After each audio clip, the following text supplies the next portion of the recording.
அனைவருக்கும் வணக்கம். நன்மையே நடக்கும். நன்றியுடன் வாழ்ந்தால் வல்லமையை வளர்ப்போம், வளமாய் வாழ்வோம். நவயிசம் இந்த அற்புதமான, அழகான, இந்த புதுமையான கோட்பாட்டை இன்று நாம் பார்ப்போம். நவயிசம் என்பது நாடாளும் கோட்பாடு அல்ல, உலகாளும் கோட்பாடு. இந்த உலக மக்களை, உலகையே அன்பாலும் அறிவாலும் அறத்தாலும் ஆற்றலாலும் ஆளப்போகின்ற ஒரு அருமையான கோட்பாடு ஆகும். எளிமையான வல்லமை நிறைந்த கோட்பாடாகும். எத்தனையோ இசங்கள் உள்ளன. ஹிந்துயிசம், கிறிஸ்டினிசம், முஸ்லிமிசம், சோசியலிசம், கம்யூனிசம், இது மாதிரி எத்தனையோ இசங்கள் உள்ளன. இசம் என்றால் மார்க்கம், பாதை என்ற அர்த்தம். நவ இசம் என்பது என்னவென்றால், ஒரே சமயத்தில் ஒரு மனிதர் நல்லவராகவும் இருக்க வேண்டும், வல்லவராகவும் இருக்க வேண்டும். அந்த நல்லவராக வல்லவராக இருக்கும் ஒரே சமயத்தில் ஒரு மனிதரால் இருக்க முடிந்தால் அவர் நவயிச கோட்பாட்டை பயன்படுத்துகிறார் என்று அர்த்தமாகும். நீங்கள் ஏன் ஒரே சமயத்தில் நல்லவராகவும் இருக்க வேண்டும், வல்லவராகவும் இருக்க வேண்டும் என்னவென்றால், நீங்கள் வெறும் நல்லவராக மட்டும் இருந்தோம் என்றால் தீமை மிகுந்த அந்த மக்களிடையே மாட்டிக்கொண்டு அவர்களின் சூழ்ச்சியால் நாம் ஆட்பட்டு ஏமாந்து விடுவோம். வாழ்வில் முழுவதுமாக ஏமாந்து விடுவோம். வெறும் நல்லவராக இருப்பவர்கள் ஏமாந்து விடுவதற்கான வாய்ப்புகள் அதிகம். வெறும் வல்லமை, திறமை இருக்கிறது, நல்ல குணங்கள் இல்லை, திறமை வைத்துக்கொண்டு என்ன செய்வார்? பிற மனிதர்களுக்கு தீங்கிழைப்பார். நல்ல குணங்கள் இல்லை அல்லவா? ஆகவே அத்தகைய மனிதர், வெறும் வல்லமை மட்டும் இருக்கும் மனிதரானவர் பிறருக்கு தீங்கிழைப்பார். இந்த சமூகத்திற்கும் அது சீர்கேடாக முடியும்.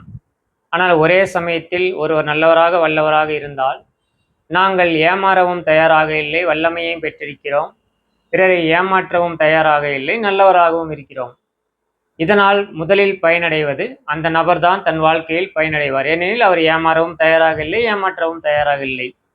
அதனுடைய தொடர்ச்சியாக அவருடைய குடும்பத்தாருக்கும் இந்த சமூகத்திற்கும் இந்த உலகத்திற்கும் அந்த நன்மையானது பரவிவிடும்.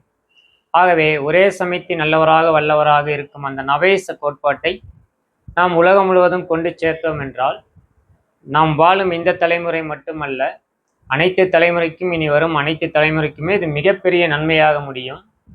இவர்களை, இந்த நவேச கோட்பாட்டை, ஒரே சமயத்தில் நல்லவராக வல்லவராக இருப்பவர்களை நாம் நவவாதிகள் என்று அழைக்கிறோம். உதாரணத்திற்கு, ஆன்மீகத்திற்கு வாதிடுபவர்கள் ஆன்மீகவாதி, நாத்திகத்திற்கு வாதிடுபவர்கள் நாத்திகவாதிகள், அரசியலுக்கு வாதிடுபவர்கள் அரசியல்வாதிகள், தீவிரவாதத்திற்கு வாதிடுபவர்கள் தீவிரவாதிகள், மந்திரத்திற்கு வாதிடுபவர்கள் மந்திரவாதிகள், மதத்திற்கு வாதிடுபவர்கள் மதவாதிகள், இது போன்ற பல வாதிகள் உள்ளனர். நாம் ஒரே சமயத்தில் நல்லவராக வல்லவராக இருக்க வேண்டும் என்று கடந்த 22 வருடங்களாக வாதிட்டு கொண்டுள்ளோம். அந்த நல்லவருக்கான நா, வல்லவருக்கான வா, அந்த முதல் எழுத்துக்களை வைத்து நவ என்ற அந்த சொல்லை உருவாக்கியுள்ளோம். நவ என்றால் நமது தமிழில் அற்புதமான 5 அர்த்தங்கள் உள்ளன. புதுமை, நட்பு, பூமி, கார்கால மலை, 9 என்ற 5 பொருள்கள் உள்ளன. இவைகளை இணைத்து நாம் கூற வேண்டுமெனில், புதுமையான இந்த கோட்பாட்டை, நவவாதிகளான இந்த நவேச கோட்பாட்டை பூமி முழுவதும் நட்பு கொண்டு கார்கால மலை போல 9 நவகிரகங்களின் துணையோடு நாம் உலகம் முழுவதும் இதை கொண்டு சேர்க்க வேண்டும் என்று நாம் இணைத்து கூறலாம். இந்த நவேச கோட்பாட்டை நாம் ஒவ்வொருவரும் இந்த நவவாதிகளாக வாழ்ந்தோமானால் அதில் எந்தளவு நமக்கும் நன்மை உள்ளது, நமது தலைமுறைக்கும் நன்மை உள்ளது என்பதை நாம் ஆழமாக சிந்தித்து புரிந்து கொள்ள வேண்டும். எனவே நாம் இப்பொழுது நீங்கள் பார்த்தீர்கள் என்றால், சில வருடங்களாக, அதாவது ஒரு அரை நூற்றாண்டு காலமாக இனம், மொழி, நாடு, ஜாதி, மதம் என்ற பெயரை வைத்துக்கொண்டு மக்களை பிளவுபடுத்தி வேற்றுமைப்படுத்தி மனித நேயத்தையும் ஜீவநேயத்தையும் அதனிடையே இருக்கும் அந்த சமமான நீதியையும் காக்க தவறுகிறார்கள். இந்த நல்லவர் வல்லவர் கோட்பாடு, நீங்கள் எந்த இனம், மொழி, நாடு, ஜாதி, மதம், அரசியல் சார்பற்ற கோட்பாடு. நீங்கள் யாராக வேண்டுமானாலும் இருங்கள், எந்த நாடு, எந்த இனம், எந்த மொழி, எந்த மதம், எந்த கட்சி, எது வேண்டுமானாலும் இருங்கள். நீங்கள் ஒரே சமயத்தில் நல்லவராக வல்லவராக மாறிக்கொண்டீர்களே ஆனால் நீங்கள் தான் நவவாதிகளாகும். ஆக இன்றைக்கு நமக்கு தேவை, ஒவ்வொரு துறையிலும் நாம் நவவாதிகளை உருவாக்க வேண்டும். அதாவது ஆன்மீகவாதிகள் நமக்கு தேவையில்லை, ஆன்மீக துறையில் நவவாதிகள் உருவாக்க வேண்டும். அதாவது நல்லவராக வல்லவராக இருக்கிற அந்த ஆன்மீகவாதிகள் என்று அர்த்தமாகும். நாத்திகவாதிகள் வேண்டாம், நாத்திக துறையில் நவவாதிகள் வேண்டும். நவவாதிகளாக நல்லவராக வல்லவராக இருக்கிற நாத்திகவாதி. அரசியல்வாதிகள் வேண்டாம், அரசியல் துறையில் நவவாதிகள் வேண்டும், நல்லவராக வல்லவராக இருக்கிற அரசியல்வாதிகள். இது போன்ற அனைத்து துறைகளிலுமே நல்லவராக வல்லவராக இருக்கின்ற அந்த நவவாதிகளை நாம் உருவாக்க வேண்டும். இந்த பணிகளை நாம் சிறிது சிறிதாக தொடர்ந்து செய்தோம் என்றால் நிச்சயம் நாம் வாழ்கின்ற இந்த காலகட்டத்திலும் நாம் நிம்மதியான சந்தோஷமான ஒரு வெற்றிகரமான வாழ்க்கையை நாம் வாழ இயலும். இனி வரும் தலைமுறை, வரும் தலைமுறை என்பது நமது வாரிசுகள் தான், வேறு யாரும் அல்ல. அவர்களுக்கு ஒரு நல்ல சமூகத்தை நாம் உருவாக்கி தருவதற்கான வாய்ப்பை ஏற்படுத்தி தர முடியும். ஏனெனில் இன்று எது உண்மையான நல்லது, எது உண்மையான வல்லமை என்பதே தெரியாத அளவுக்கு இந்த சமூகம் சீரழிந்து விட்டது என்றுதான் நாம் கூற வேண்டும். அதற்கு ஒரு தராசு உள்ளது. உண்மையான நல்லது என்றால் என்னவென்றால், உண்மையான தர்மம் என்றால் என்னவென்றால், நாம் செய்கின்ற எந்த செயலாக இருந்தாலும் தனி மனிதனாகிய நமக்கு நன்மை தர வேண்டும், நம்மை சார்ந்த குடும்பத்தில் இருக்கின்ற நல்லவர்களுக்கு நன்மை தர வேண்டும், இந்த சமூகத்தில் இருக்கின்ற நல்லவர்களுக்கு நன்மை தர வேண்டும், இந்த உலகத்தில் இருக்கிற நல்லவர்களுக்கு நன்மை தர வேண்டும். ஏனெனில் குடும்பத்திலும் சமூகத்திலும் உலகத்திலும் அனைத்து இடத்திலுமே நல்லவர்களும் உள்ளார்கள், தீயவர்களும் உள்ளார்கள். ஆக நாம் செய்கின்ற எந்த செயலாக இருந்தாலும், நாம் முடிவெடுத்து சிந்தித்து செய்கின்ற எந்த செயலாக இருந்தாலும், தனி மனிதனாகிய நல்லவர் வல்லவராகிய நமக்கும், நம்மை சார்ந்த குடும்பத்தில் உள்ள நல்லவர்கள், சமூகத்தில் உள்ள நல்லவர்கள், உலகத்தில் உள்ள நல்லவர்கள் அனைவருக்கும் நன்மை இருக்குமெனில் மட்டும்தான் அது உண்மையான நியாயமான தர்மமான செயலாகும். இந்த நான்கில் ஒரு விஷயத்திற்கு நன்மை இல்லை எனில் கூட அது உண்மையான தர்மமான நியாயமான செயல் ஆகாது என்பதை நாம் ஆணித்தரமாக புரிந்து கொள்ள வேண்டும். ஏனெனில் இன்று அநியாயங்கள் செய்து கொண்டே அதற்கான தராசு என்னவென்று தெரியாமலேயே அநியாயத்தையே நியாயம் என்று கற்பித்துக் கொள்கின்ற இந்த ஒரு சமூகம் இன்று வந்துவிட்டது. ஆக இவர்களுக்கு இந்த கோட்பாட்டை நாம் புரிய வைக்க வேண்டும். அதே போன்ற உண்மையான வல்லமை என்பது, உண்மையான வீரம் என்பது என்னவென்று தெரியாமல் வாழ்ந்து கொண்டிருக்கின்றோம். நம்மை அதாவது நமக்கு பயந்தவர்களை நாம் மிரட்டுகிறோம், வலிமையானவர்கள் நம்மை மிரட்டினால் நாம் பயப்படுகிறோம். இதை வேறு நாம் வீரம் என்று சொல்லிக்கின்றோம். இதுவா வல்லமை, இதுவா வீரம்? உண்மையில் இது வல்லமை அல்ல, வீரம் அல்ல, இது மிகப்பெரிய கோழைத்தனம், நடிப்பாகும்.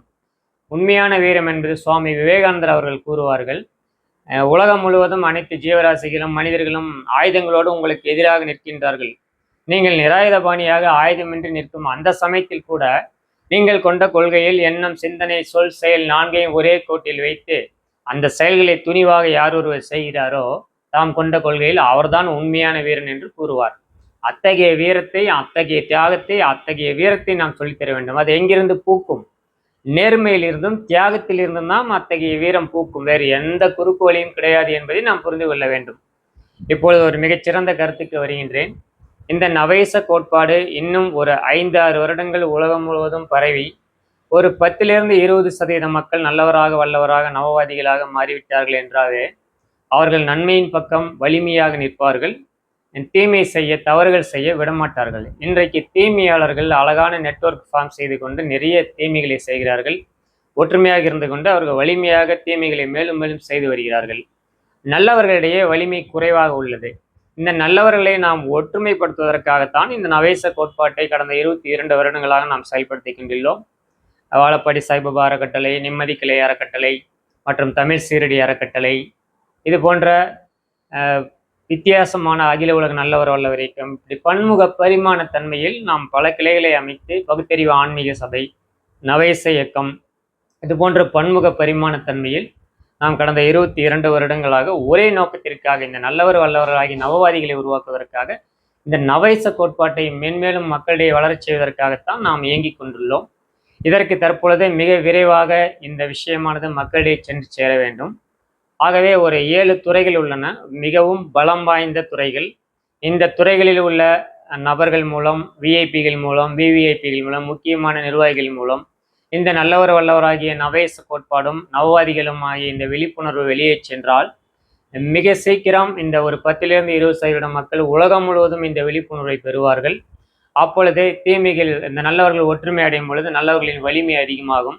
நல்லவர்களின் வலிமை அதிகமாகும் பொழுது அந்த நன்மைகளும் அதிகமாகும், தீமைகள் குறைய ஆரம்பிக்கும். தீயவர்கள் பயப்பட்டோ அல்லது ஏதோ ஒரு காரணத்தினாலோ இல்லை அவர்களுக்கும் விழிப்புணர்வு ஏற்பட்டோ தவறுகளை குறைத்து கொள்வார்கள். இதற்கான வாய்ப்பு உள்ளது. நல்ல சமூகம், நல்ல உலகம் உருவாக வாய்ப்பு உள்ளது. அந்த முக்கிய துறைகள் என்னவெனில், முதலில் நாம் கூற வேண்டியது காவல்துறை, இரண்டாவதாக, அதாவது வரிசையாக கூறுகிறேன், காவல்துறை, நீதித்துறை, பத்திரிகைகள் மற்றும் ஊடகத்துறை, தற்பொழுது சோசியல் மீடியா என்கின்ற அதையும் சேர்த்து தான் நாம் ஊடகத்துறையாக சொல்ல வேண்டும். அதன் பிறகுதான் அரசியல் துறை, அரசியல்வாதிகளான அரசியல் துறை, அதன் பிறகு ஆன்மீகத்துறை, அதன் பிறகு நாத்திகத்துறை, அதன் பிறகு வியாபாரத்துறை. இந்த 7 துறைகளிலும், அனைத்து துறைகளிலுமே நல்லவர்களும் இருக்கிறார்கள், கெட்டவர்களும் இருக்கிறார்கள். இந்த நீதித்துறை முதலில் நாம் கொடுக்க இருப்பது, ஏனால் களத்தில் இறங்கி வேலை செய்பவர்கள் காவல்துறை தான். முதலில் நாம் அங்கிருந்தே தொடங்க வேண்டும். காவல்துறை நீதித்துறை, பத்திரிகை மற்றும் ஊடகத்துறை, சோசியல் மீடியாக்களும் சேர்த்து, அதன் பிறகு அரசியல் துறை, ஆன்மீகத்துறை, நாத்திகத்துறை, பகுத்தறிவு என்கிற நாத்திகத்துறை, வியாபாரத்துறை, இந்த 7 துறைகளிலும் இருக்கின்ற நல்லவர்களே, நீங்கள் வலிமை பெற வேண்டும், ஒற்றுமை பெற வேண்டும். நீங்கள் முதலில் ஆரம்பியுங்கள். அனைத்து துறைகளிலுமே நல்லவர்களும் உள்ளார்கள், கெட்டவர்களும் உள்ளார்கள் என்று கூறினேன் அல்லவா? நல்லவர்களாகிய நீங்கள் இந்த நவயிசம் என்கின்ற நல்லவர் வல்லவர் கோட்பாட்டை, இந்த நவவாதிகளின் விழிப்புணர்வை நீங்கள் மக்களிடையே கொண்டு சென்று சேர்த்துங்கள். உங்களுக்கு வாய்ப்பு கிடைக்கும் இடங்கள் எல்லாம் சோசியல் மீடியாக்கள் மூலமாகவோ அல்லது நீங்கள் ஏதாவது ஒரு பொது நிகழ்ச்சிகளில் கலந்து கொள்கிறீர்கள் என்றாலோ, நவைச கோட்பாடு என்றால் என்ன? ஒரே சமயத்தில் நல்லவராக வல்லவராக இருக்கும் கோட்பாடு. இனம், மொழி, நாடு, ஜாதி, மதம், அரசியல் கடந்த அனைவருக்கும் சம நீதியை, மனித நேயத்தை, ஜீவ நேயத்தை கொடுக்கக்கூடிய ஒரு அற்புதமான கோட்பாடு என்பதையும், இது உலகையே மீண்டும் ஒரு மனித நேயத்தையும் ஜீவ நேயத்தையும் புத்துயிராக்கம் கொடுக்கும் என்பதையும் நாம் புரிந்து கொள்ள வேண்டும். இதில் ஒரு முக்கியமான கருத்தையும் நாம் கூறிவிடுகிறோம். பகுத்தறிவு என்பதற்கும் ஆன்மீகம் என்பதற்கும் வேறு வேறு துருவங்கள் கிடையாது. நீங்கள் ஆன்மீகத்தின் உச்சத்தை தொட்டாலும் சரி, பகுத்தறிவின் உச்சத்தை தொட்டாலும் சரி, ஜீவநேயம், மனிதநேயம் என்ற அந்த சமநீதி கோட்பாட்டை தான் நீங்கள் சென்றடைவீர்கள். இரண்டும் ஒன்றுதான் என்பதை புரிந்து கொள்ளுங்கள். ஏனெனில் மனிதன் என்பவன் உணர்வும் அறிவும் இணைந்தவன். ஆன்மீகம் என்பது முழுமையாக உணர்வு சம்பந்தப்பட்டது, பகுத்தறிவு என்பது அறிவு சம்பந்தப்பட்டது. ஆக இரண்டையும் நீங்கள் சமநிலையில் வைத்து உங்கள் செயல்பாடுகளை நீங்கள் செய்தீர்கள் என்றால் உண்மையான நியாயமும் தர்மமும் தெளிவான நிம்மதியான வாழ்க்கையும் அனைவருக்கும் கிடைக்கும் என்பதில் எல்லளவும் ஐயமில்லை. எனவே மீண்டும் ஒரு முறை நான் வேண்டுகோள் விடுக்கின்றேன். காவல்துறையில் இருக்கும் உயர் அதிகாரிகள், நிர்வாகிகள் அனைவரும் நல்லவர்களாக அங்கேயும் நிறைய பேர் இருப்பீர்கள். காவல்துறை, நீதித்துறை, ஊடகம் மற்றும் பத்திரிகை துறை, சோசியல் மீடியாக்கள் துறை, யூடியூப் சேனல்கள், அரசியல் துறையில் உள்ள மிகப்பெரிய தலைவர்கள், சினிமா துறையில் இருப்பவர்கள், கலைத்துறையில் இருப்பவர்கள், விஐபிகள், விவிஐபிகள் மற்றும் நாத்திகத்துறை, ஆன்மீகத்துறை, வியாபாரத்துறை அனைத்திலும் உள்ள நீங்கள் இந்த உங்களுக்கு வாய்ப்பு கிடைக்கும் இடங்களில் எல்லாம் இந்த நவேச கோட்பாட்டை, நல்லவராக வல்லவராக இருக்கும் அந்த நவேச கோட்பாட்டை பற்றியும் அதனால் ஏற்படும் நன்மைகளை பற்றியும், அந்த நவவாதிகளாக நாம் மாறுவதனால் முதல் நன்மை நமக்கு தான், அதன் பிறகு நம்மை சார்ந்து நம் குடும்பம், சமூகம், இந்த உலகம், நமது அடுத்த தலைமுறைகளும் மிக நன்மை அடையும் என்பதை பற்றியும், நாம் இன்னைக்கு உலகத்தையே இந்த நவேச கோட்பாட்டின் மூலம் ஒன்றிணைக்க வேண்டிய காலகட்டத்தில் நாம் உள்ளோம். ஏனெனில் ஜீவநேயமும் மனிதநேயமும் இங்கே ஒடுங்கி இழந்து இன்னைக்கு அனைத்து மனிதர்களும் ஒருவரை ஒருவர் நம்பாமல், ஒருவரை ஒருவர் எதிரியாக பாவித்து கொண்டோ, ஏதோ ஒரு காரணத்தினால் பிளவுபட்டு நிம்மதியற்ற வாழ்க்கையை வாழ்கின்றார்கள். எனவே இந்த நவேச கோட்பாட்டை நீங்கள் அனைவரும், இந்த துறையில் உள்ள உயரதிகாரிகள், விஐபிகள், விவிஐபிகள் அனைவரும் மக்களிடையே கொண்டு சேர்த்து இது மேலும் விழிப்புணர்வு கொடுத்து இந்த அற்புத கோட்பாட்டின் மூலம் நாம் இந்த உலகத்திற்கே அந்த ஜீவநேயத்தையும் மனிதநேயத்தையும் ஒரு தெளிவான வாழ்க்கை முறையையும் வரும் தலைமுறைக்கும் நாம் கற்றுக் கொடுக்க வேண்டும் என்று மீண்டும் உங்களுக்கு வேண்டுகோள் விடுக்கின்றேன். இதை சம்பந்தமாக உங்களுக்கு ஏதாவது தகவல்கள் வேண்டும், நவேச கோட்பாட்டை பற்றி நீங்கள் மேலும் அறிந்து கொள்ள வேண்டும், நவவாதிகளை பற்றி அறிந்து கொள்ள வேண்டும் என்றால் எங்கள் சேலம் மாவட்டம் வாழப்பாடி, தமிழ்நாட்டில் சேலம் மாவட்டம் வாழப்பாடி, என்னுடைய இயற்பெயர் செல்வகுமார். ஆன்மீக ரீதியாக என்னை வாழப்பாடி சாய்பாபா என்றோ அல்லது பகவான் பரபிரம்மம் என்றோ, பிரம்ம சாய்பாபா என்றோ அழைப்பார்கள். எனது இயற்பெயர் செல்வகுமார் ஆகும். கடந்த 22 வருடங்களாக பன்முக பரிமாணத்தன்மையில் வாழப்பாடி சாய்பாபா அறக்கட்டளை, தமிழ் சீரடி அறக்கட்டளை, நிம்மதி கலை அறக்கட்டளை, பகுத்தறிவு ஆன்மீக சபை, இது போன்ற பன்முக பரிமாணத்தன்மையில் இந்த நவவாதிகளை உருவாவதற்காக நாம் செயல்பட்டு கொண்டுள்ளோம்.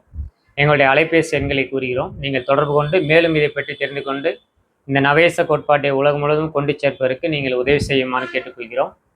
எங்களுடைய அலைபேசி எண்கள் 9362511160, 93 625 111 60. இன்னொரு அலைபேசி எண்கள் 8883608360. மீண்டும் ஒரு முறை தமிழில் கூறுகிறோம். 3888888860 இந்த 2 அலைபேசி எண்களில் ஏதோ ஒரு அலைபேசி எண்களை தொடர்பு கொள்ளுங்கள். மேலும் எங்களது யூடியூப் சேனல்கள் உள்ளது, அதையும் நீங்கள் ஃபாலோ செய்யுங்கள். நிம்மதி கலை என்கின்ற ஒரு யூடியூப் சேனல் உள்ளது, மற்றும் சாய்ராம் டிவி என்று அடித்தீர்களா அதுவும் ஒரு யூடியூப் சேனல் உள்ளது. நிம்மதி கலை யூடியூப் சேனலிலோ அல்லது சாய்ராம் டிவி யூடியூப் சேனலிலோ வாட்ஸ்அப் சேனலும் உள்ளது, நீங்கள் ஃபாலோ செய்யுங்கள். அதில் மேலும் உங்களுக்கு தகவல் கிடைக்கும். இல்லை கூகுளில் சென்று நீங்கள் நிம்மதி கலை என்று சர்ச் செய்தாலும் சரி, வாழப்பாடி சாய்பாபா என்று சர்ச் செய்தாலும் மேலும் நீங்கள் தகவல்களை தெரிந்து கொள்ளலாம். இந்த நவேசம் என்று நீங்கள் சர்ச் செய்தாலும் தெரிந்து கொள்ளலாம். நீங்கள் இந்த 7 துறையில் இருக்கும் ஒரு அதிகாரமிக்க, ஒரு சக்தி மிக்க துறைகளாகும். அதனால்தான் மீண்டும் மீண்டும் உங்களுக்கு நான் வேண்டுகோள் விடுக்கின்றேன்.